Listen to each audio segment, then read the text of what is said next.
So do you think that's something where that like a lot of newbies should focus on when they come in is just focusing solely on the technique, not wasting energy, not trying to like power people off or explode out, but actually work on finding that gap, getting the time, not wasting energy, kind of building, do people come in and focus too much on the sexy stuff like the submissions rather than the escapes and getting the fundamentals and the basics right?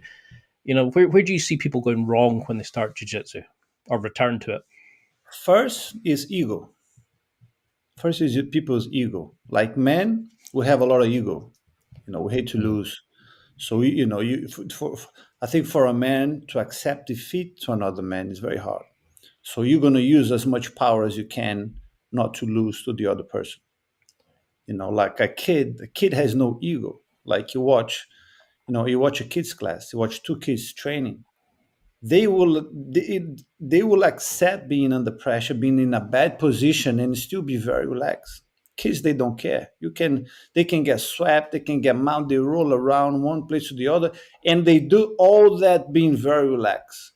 You don't see them like powering the way out of that. That does not happen with adults. Adults, they will muscle their way out, not because they won't accept defeat.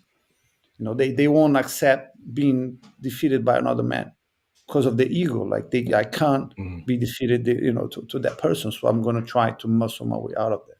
I think that's the main thing with a man, with adults, with us when we are adults. Is first is like we have our ego won't let us relax because we can't lose. Because when you're learning, the learning process, I mean, you will be put in a bad position. You get caught.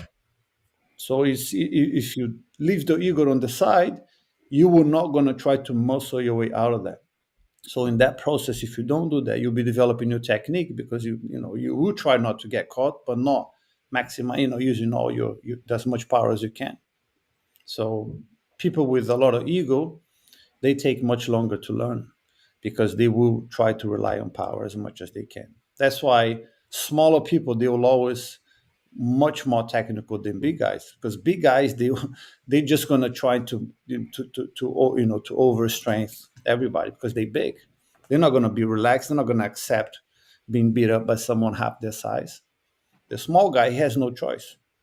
Doesn't matter how much strength and power he uses, they will never be able to defeat a much bigger opponent with their strength because the other guy is just going to power his way through. So they end up developing the defense skills and the technique way more than a big guy. Yeah, it's like you're describing me there. I remember when I started, I was just in there going, "Yep, definitely did that." How do we lose that then? How do we lose that curve, that ego? Is it just putting yourself under, getting swept in the pressure?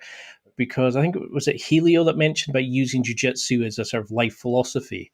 How do we use it to grow, to lose the ego, to build confidence, but sort of understand we're there to help our teammates to be the best version of ourselves, not care about tournaments and wins and stuff, but actually grow as a person as much as developing your jiu-jitsu?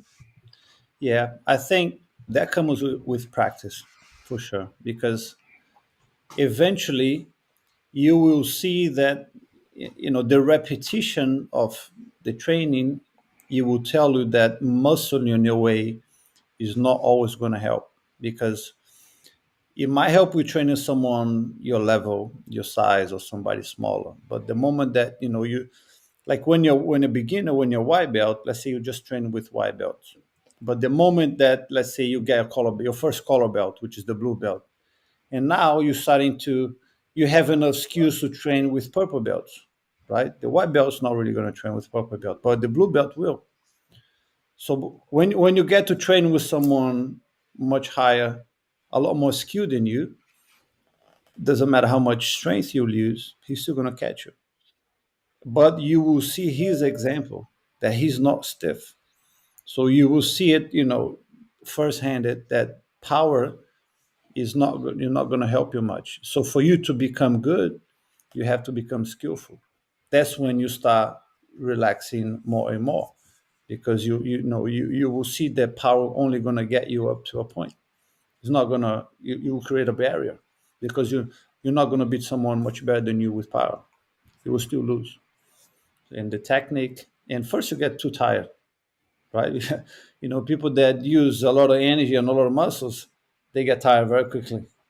And then when you're tired, it's suddenly you drop like your skills, and you become as if you're blue belt, you tired, you're white belt, because now you cannot defend yourself because your skills are your strength. So you learn on the process. The more you train, the more you see that you cannot rely on power. And if the people that use a lot of power, so that means the body is very stiff. So it's much easier to get injured. Because if you're resisting, you're holding for dear life, and then suddenly one pulls, like, you pull a muscle or something, you will injure yourself. People that use too much power in training, they always injure.